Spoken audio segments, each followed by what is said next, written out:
Regio Maria, igitabo gisobanura Regio ya Maria, umutwe wa 41. Ikiruta ibindi muri byo ni urukundo. Ibaruwa ya mbere mutagatifu Pawulo nimwe yandikiye abanyakorinti, umutwe wa 13, umurongo wa 13. Mariya yari yuzuye urukundo ku buryo buhebuje, ubwo rwatumye atorerwa kuzabyara rukundo nyirizina. Regio nayo ifite itegeko rikomeye ryo kugaragaza urukundo nyarwo no kurwiyumvamo byuzuye, mbese nk'uko Mariya yarwiyumvagamo, kuko Regio idashobora kuba itamwiyeguriye kandi ngo imukurikize. Nibyo bizayiha kuzanira isi urukundo. Dore ibyo urukundo rwa Regio rushingiyeho. Kugira ngo umuntu yemererwe kuba umuregio, ntihagomba kurebwa umwanya afite mu bandi, niba ari umukire cyangwa umukene, ubwoko, igihugu akomokamo cyangwa ibara ry'uruhu. Icyo bashaka kuri buri muntu ushaka kwinjira ni ukuba bishoboye gusa. Iyogezabutumwa rya Regio rizakora n'ibirenzeho ku buryo tutatekerezaga. Ni nk'umusemburo mu bantu. Niba abantu bose bagomba guhindurwa n'ibikorwa by'abaregio, muri Regio hazinjiramo abantu b'ingeri zose. Mu muryango w'abaregio imbere, abanyamuryango bagomba kurangwa n'imigenzo myiza yo kwiyoroshya, bizira amakemwa no gukundana nta buryarya. Nta vangura iryo ari ryo ryose rigomba kubarangwamo. Niba abaregio bagomba gukunda abo bitangira, birumvikana ko bagomba gukunda abavandimwe babo b'abaregio. Iyo umuntu atangiye kujya ahitamo, ntaba yerekanye gusa ko ari igitotsi mu muryango, aba agaragaje ko anabuze umuco w'ingenzi wa Regio, ari wo mutima w'urukundo. Urukundo nirwo rugomba kuranga abaregio kugira ngo mbere yo kurukwiza mu bandi babanze barwiyumve mu bwabo.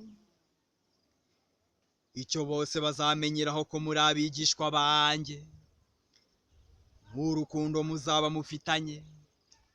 Ivanjiri ya mutagatifu Yohana, umutwe wa 13, umurongo wa 35. Niba abaregio bafitanye urukundo hagati yabo, uzanasesekara inyuma. Niba nta mpamvu n'imwe iteza ukutavuga rumwe, icyo gihe bizaborohera kubiba hose umwuka w'ubumwe. Imibanire ya Regio n'indi miryango ikora ubutumwa muri Kiliziya. Regio igomba kwerekana ko ifite umwete wo kwifatanya nayo no kuyitera inkunga igihe bishoboka. Ntabwo ari abagatolika bose bashobora gutorerwa kuba abaregio, kuko ibyo uwo muryango usaba bitoroshye na gato. Icyakora bose bagombye gushishikarira kugira umurimo bitangira muri Kiliziya. Icyakora bose bagombye gushishikarizwa kugira umurimo bitangira muri Kiliziya. Abaregio bashobora gutuma ibyo bigerwaho bakoresheje ubutumwa, bakora n'imishyikirano yabo y'abantu ku giti cyabo. Ubwo bufatanye tuvuze ntibugomba kumerera abavandimwe. Ubwo bufatanye tuvuze ntibugomba kuremerera abavandimwe maze ngo ubutumwa buhahombere. Ni ngombwa kandi gushishoza bihagije ku bijyanye n'ubwo bufasha bukorwa ndetse n'uwo bukorerwa uwo ari we. Kuri iyo ngingo bagombye kwifashisha ibivugwa mu mutwe wa 39, ingingo yawe ya 6, ibyerekeranye n'uko Presidium igenzura ibikorwa, ndetse no mu ngingo yawe ya 8, ahavuga umuco werekana amatwara nyakuri aranga umurimo wa Regio. Abashumba ba Kiliziya bagomba gukundwa byimazeyo no kubahwa kibyeyi. Abaregio bagombye gusangira nabo agahinda no kubafashisha isengesho ndetse n'umurimo ufatika uko bishoboka kose, ku buryo babasha gutsinda ingorane no kurangiza inshingano zabo neza kurushaho. Bitewe n'uko abashumba ba Kiliziya bahawe n'Imana umurimo wo gutangaza ukuri kuyiturutseho no gutanga inema inyuzwa mu masakaramentu, abaregio bagombye guhora bashishikajwe no gufasha abakristu bagashyikirana nabo batwaye ingabire zo mu ijuru kandi aho uwo mushyikirano utagishoboka hakungwa maze ugasubira kubaho. Ibyo bikenewe by'umwihariko ku byerekeranye n'abitandukanyije n'ubuyobozi bwa kiliziya kubera impamvu zinyuranye. Abantu barembye bikomeye bashobora kudashaka kubonana na muganga. Akenshi rero kubatera inkunga ikenewe n'inshingano y'uwo bashakanye, umuryango cyangwa inshuti. Iyo ari imibereho ya gikirisi irwaye bikomeye, bizaterwa cyane n'urugero rw'urukundo abegereye uwo muntu ukeneye gutabarwa azababonana. Uburere abarejiyo bahabwa bubafasha kwibwiriza guhuza abasaserdoti n'abakristu bashinzwe, kandi bakabikorana ubwitonzi n'ubushishozi. N'uburyo bwiza bwo kugaragaza urukundo bafite. Bakora batyo nk'abahagarariye umushumba mwiza, ubahamagarira ku bw'abatisimu bahawe kugira uruhare mu murimo we. Naho navuga indimi z'abantu n'iz'abamarayika, ariko singira urukundo, naba ndi nk'icyuma kibomborana cyangwa inzogera irangira. Naho nagira ingabire y'ubuhanuzi, ngahishurirwa amayobera yose n'ubumenyi bwose.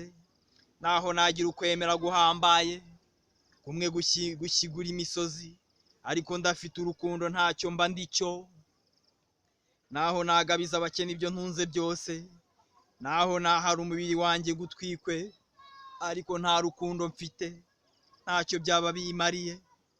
Urukundo rurihangana, rwitangira abandi, ntirugira ishyari. Urukundo ntirwirarira, ntirwikuririza, ntacyo rukora kidahwitse, ntirurondera akari akarwo, ntirurakara, ntirugira inzika, ntirwishimira akarengane, ahubwo ruhimbazwa n'ukuri. Urukundo rubabarira byose, rwemera byose, rukihanganira byose. Urukundo ntiruteze gushira.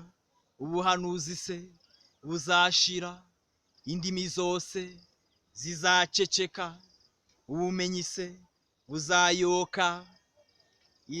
Ibaruwa ya mbere y'abaruwa intumwa yandikiye abanyakorinti, umutwe wa 13 kuva ku murongo wa mbere kugera ku wa 8.